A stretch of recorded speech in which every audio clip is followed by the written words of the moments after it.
This week's guest is stand-up comedian, actor, writer, and owner of comedy's most mournful moustache, Mr. Michael Redmond. How are you, Michael? I'm very well, thanks, Mark. Especially getting more mournful as I get older. Obviously, you're a stand-up comedian by trade, so has the last year and a bit been tough for you? It kind of has in a way, but I fortunately got something else. Have you ever heard of Cameo? Yeah, yeah.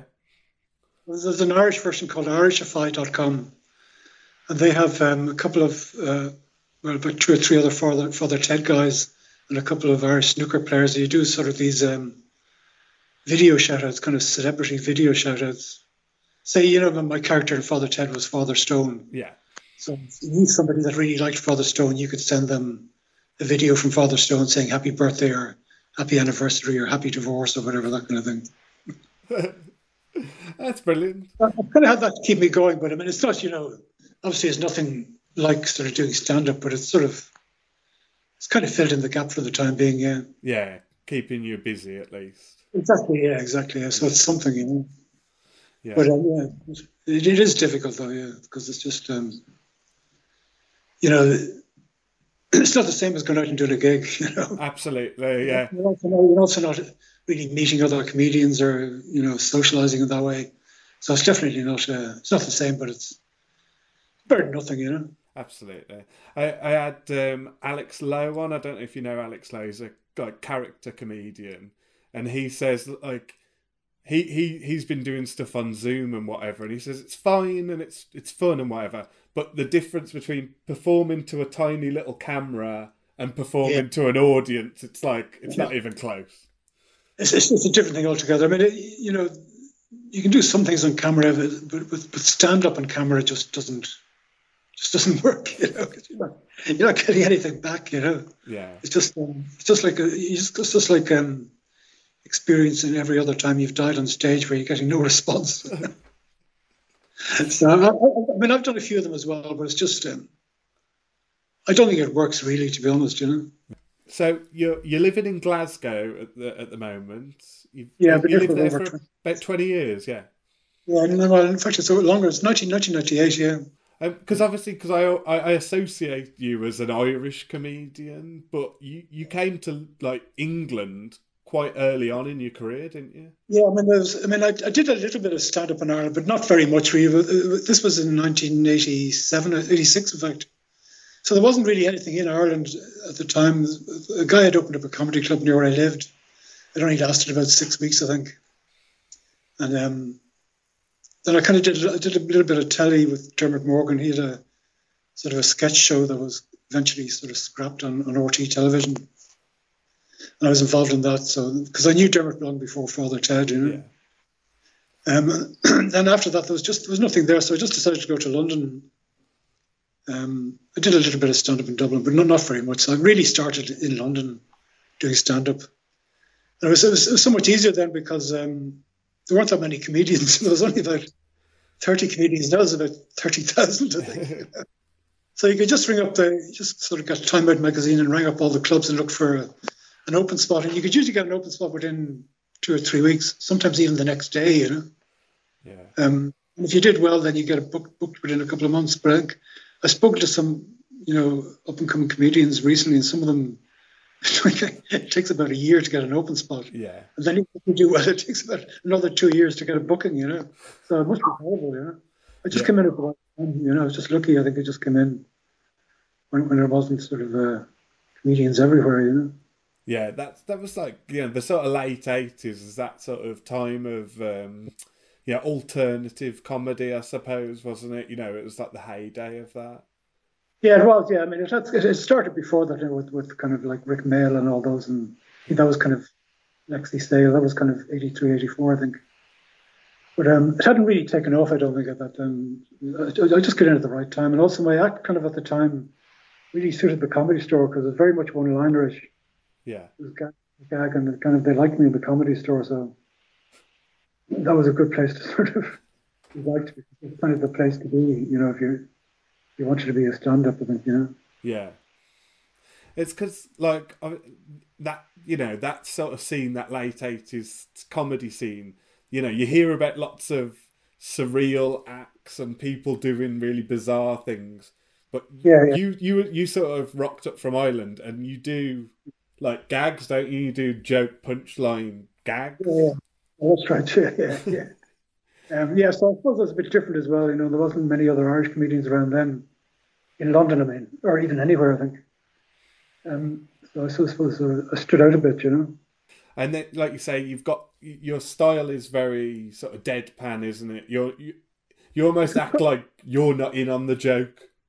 Yeah, I mean, it kind of was then. It's not quite as deadpan. It still is deadpan rather than, his ball. But it was very deadpan then. I used to wear a mac as well, kind of to create this sort of more of an oddball persona. Really, it wasn't so much a character as a persona, I suppose. Yeah, So yeah, I would just come on stage wearing a mac and sometimes carrying a plastic supermarket bag with nothing in it, and more of a cauliflower in it, that kind of thing.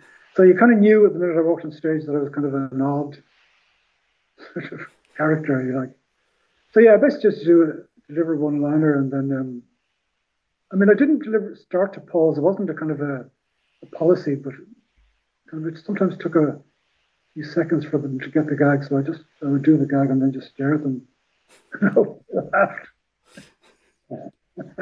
And most of the time they did. That's kind of where the pausing came from. I didn't sort of set out to pause. Just kind of sort of happened organically, I think. yeah, and it worked clearly. It did work at the time, yeah. I'm not sure we work that much anymore on the circuit. I think people might think you've just forgotten your lines now. Do you do much circuit work now? Are you still, well, obviously not at the minute, but Yeah, before.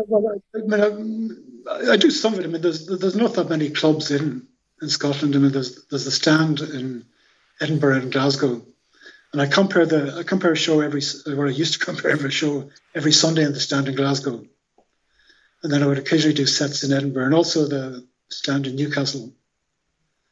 And I've done gigs for the Glee Club. They opened up in Glasgow as well, so I've done a couple of them as well. So if there's anything going sort of up this area, I don't really go down to London anymore, or Manchester. I'll probably go as far as Newcastle, and that's probably it, really. Yeah.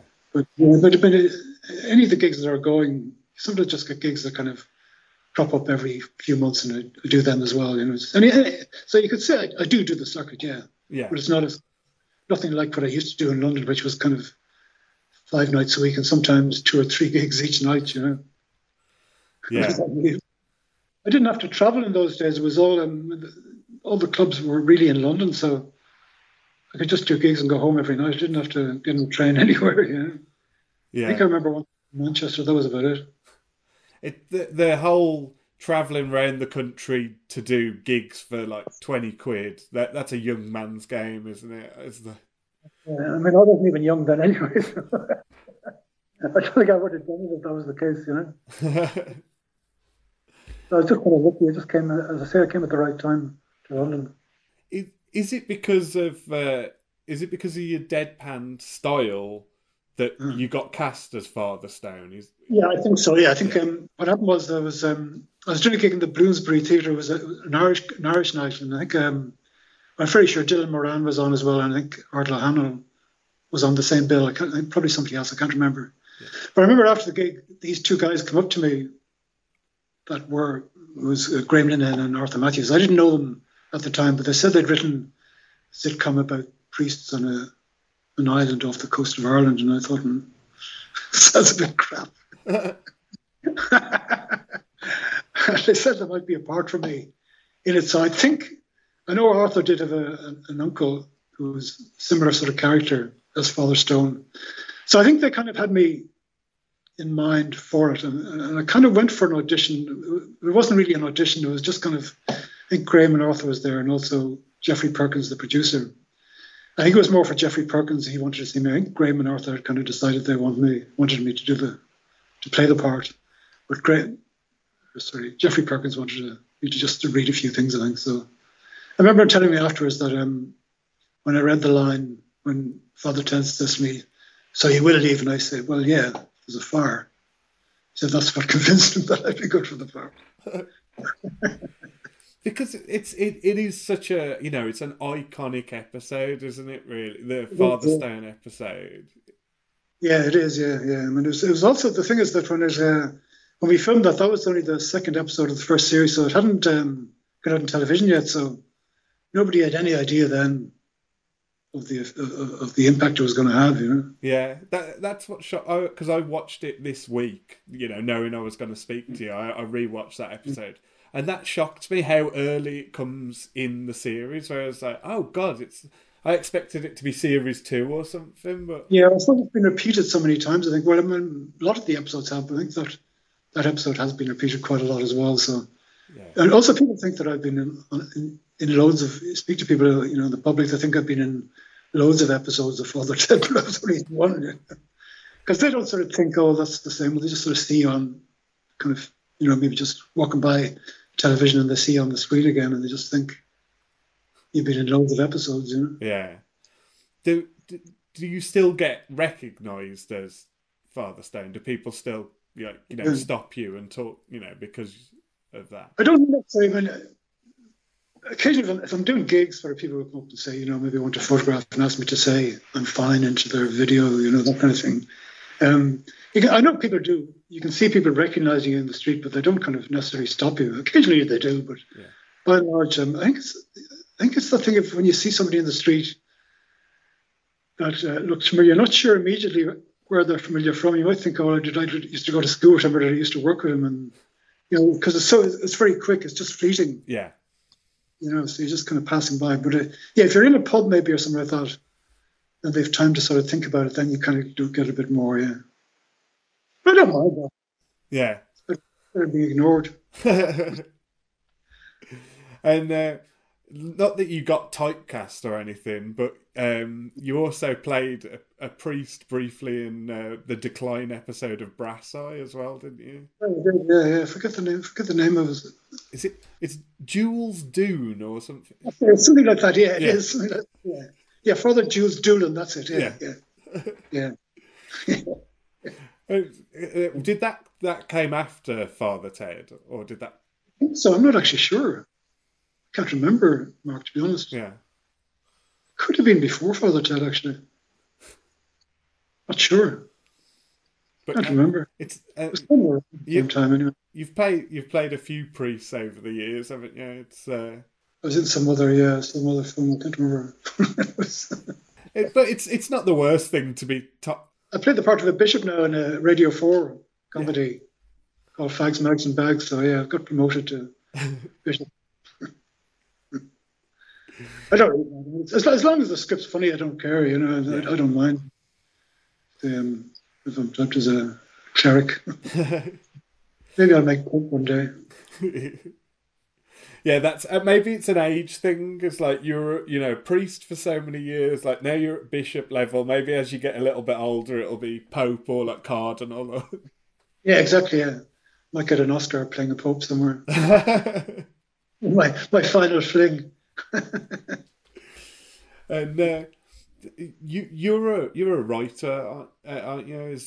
Are you working on anything at the minute, or are you? I'm not working on a script. I mean, years ago I wrote a sitcom for Radio 4 called Eamon, Older Brother of Jesus, which was produced by a guy called Phil Clark, who later became head of Channel 4 comedy. Don't know whether you know him or not.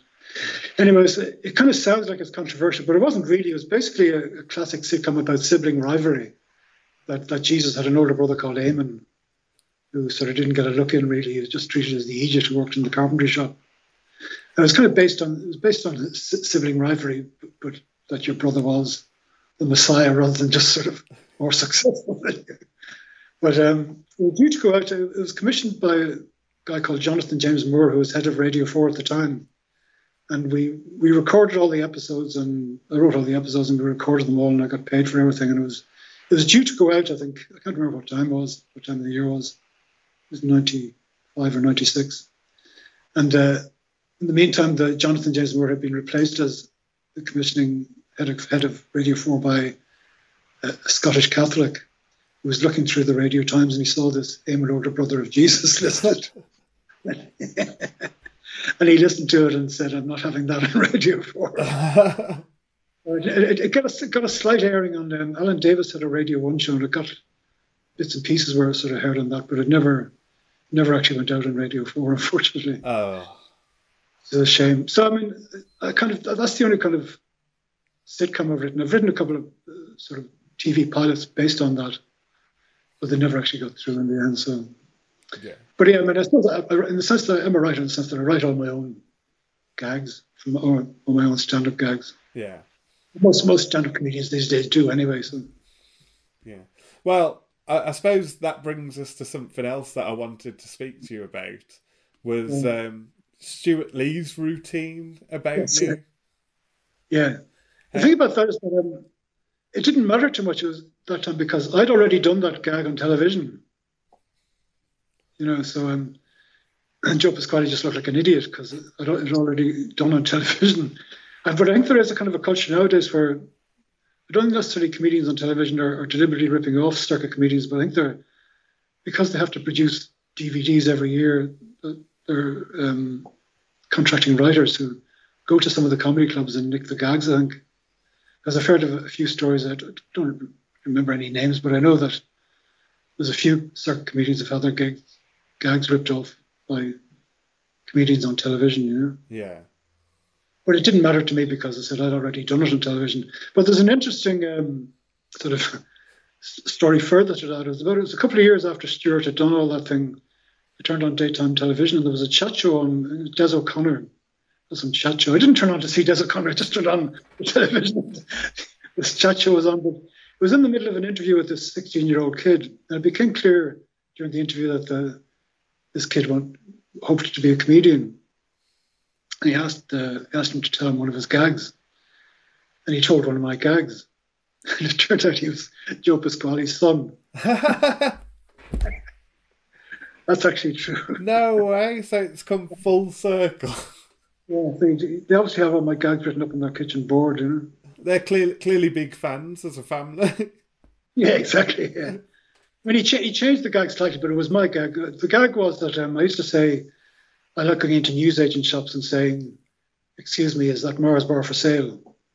And when he says yes, I say, "Okay, I might be back later. I still have a few other ones to see." Yeah. And he changed it to he changed it that he goes into Baker's and says, "Is that loaf for sale?" But it's the exact same gag, Yeah. I was going to say I've seen you do that gag. I'm just I've got a few others to look at. I might be back later. I've seen you do that gag. But how did that feel? That like another comedian was basically doing a whole routine in defence of you? Is that a good feeling or? Oh, great, yeah. I mean, yeah, I was well happy about it. Yeah, I mean, and also it was very funny as well. The routine was very funny. The whole thing he did about people seeing Joe Pasquale in the garden, they would just say, "What's Joe Pasquale doing in the garden?" The whole sort of thrust of it was this strange character on stage saying, people often say to me, "Hey, you, what are you doing in my garden?" But it didn't work for Joe Pasquale because he would just say, as Stewart says, "What's Joe Pasquale doing in my garden?" But I mean, he denied that he ripped it off. I mean, I don't know. Once again, it could have been another writer gave it to him. You don't know. Yeah. But I don't think he's used any of my gags since. But I mean, it's that thing that those comedians, they come from it's a different culture. Because I remember when I was still in London, I was doing a gig somewhere. It was in Liverpool, I think. One of those very rare gigs that I did outside London. And there was a guy called Tim Clark who used to do the circuit as well. He maybe still does. But he ran a gig in Liverpool for a while and he had one of the mainstream comedians on. I can't remember what the guy's name was. But after the gig, he came up to me and said, "That gag you do," I can't remember what the gag was. He says, "I'll use that. That's a really good gag. I really like that." And it was meant as a compliment. He wasn't sort of saying, "I'll rip that gag off you." He was sort of saying, "I like that gag so much, I'll be using it." And they didn't write their own gags. They just took gags that were sort of around. They didn't sort of write their own material. I mean, maybe some of them did, I think. Yeah. Most of them just took gags that were kind of, most people you would hear in people telling in pubs, that kind of thing. So it was a totally different culture. I did stand up for about 2 years, about 10 years ago. Like I dipped my toe in it and got out of it quite quickly. but yeah, it was so weird to see, other sort of open spot comedians and Mm. and either go, I know where you've taken that gag from, or Yeah, I yeah, know where you've taken that persona from. yeah. I'm sure there was a lot of that. Yeah, Yeah. yeah. It's because I think I'd rather die on my arse with my own material No, than no, yeah, go down yeah. well with someone else's. I don't feel anybody could get any sort of satisfaction about doing other people's material anyway. I mean, I wouldn't. The satisfaction I get is sort of writing a gag and then going and do it on stage and it gets a laugh. You kind of feel I've created that. Yeah, So yeah, I absolutely. don't see the satisfaction of doing other people's material at all. No, It's very strange. the Irish Fi Yeah, is where we want to send people if they want a Father Stone yeah, shout out or yeah. Irishify.com, yeah. Irish Fi. IRISHIFY.com, yeah. I mean, it doesn't have to be Father Stone. I've got a few as just want me to be Michael Redmond as well, so I can do Michael Redmond or Father Stone, yeah. But most of them are Father Stone because that's really what I'm well known for these Yeah, days. it's. Does that bother you at all? That like, No, really. I mean, it doesn't bother me that I am. I mean, would prefer to have a bit more recognition for my stand-up, I suppose, but it doesn't bother me that most people do recognize it because I understand the power of television. It's the way it is. yeah, I mean, you're doing stand-up, you're doing it to 100, 150 people. But if you're on television, there's millions. yeah. So I understand why it is. It doesn't irritate me or annoy me, no. Oh, that's good. But sometimes it's nice when people say, occasionally when they do come up and say, well, I saw you doing your stand-up. I like your stand-up when you're expecting them to do the Father Stone thing. It's kind of a nice relief in a way. But Yeah. I don't mind. I don't mind being recognised as Father Stone at all. No, it's fine. Okay. Excellent. I So remember the first time actually I was recognised. It takes a while before you kind of do get recognised. I mean, I think it was a couple of years after it had been shown because it takes a few repeats, I think, before people start really sort of recognising. But I remember the first time I was really recognised was I used to when I was living in London. We lived above a restaurant because my girlfriend was manager of the restaurant. But there was a hatch in the restaurant which led up to the flat, and that's the way she used to come up at night after she finished work because it was a bit scary outside. But she rang me one evening and said she'd forgotten to take her cigarettes to work, and she was just about to finish up work, and she said, "Could I come to the hatch and drop her cigarettes down?" But it was quite a small restaurant. There was a table underneath the hatch where there was a couple sitting. So I went to the hatch, and my girlfriend had got distracted in the meantime, like with another customer. So I opened the hatch quite noisily, and I said, all that you could just sort of see my sort of disembodied face peering down. And the guy who was at the table just looked up, and he just looked for a few seconds, and he just went, "Jesus, it's Father Stone." okay. Imagine how surreal that would be to be like. But his expression was, he was actually saying, "Jesus, it's Father Stone." Am I actually seeing this? Because I say all you could really see was my face peering down. You couldn't see the rest of my body. Because Father Stone's face was hovering over him. That's the first time I remember really being recognised. Yeah. Uh, Excellent. Thank you ever so much for your time, Michael. I really appreciate you chatting to me. Sorry for the technical hitches, but it's probably my fault. It's But no yeah, trouble at all. it's been a pleasure, mate. Yeah.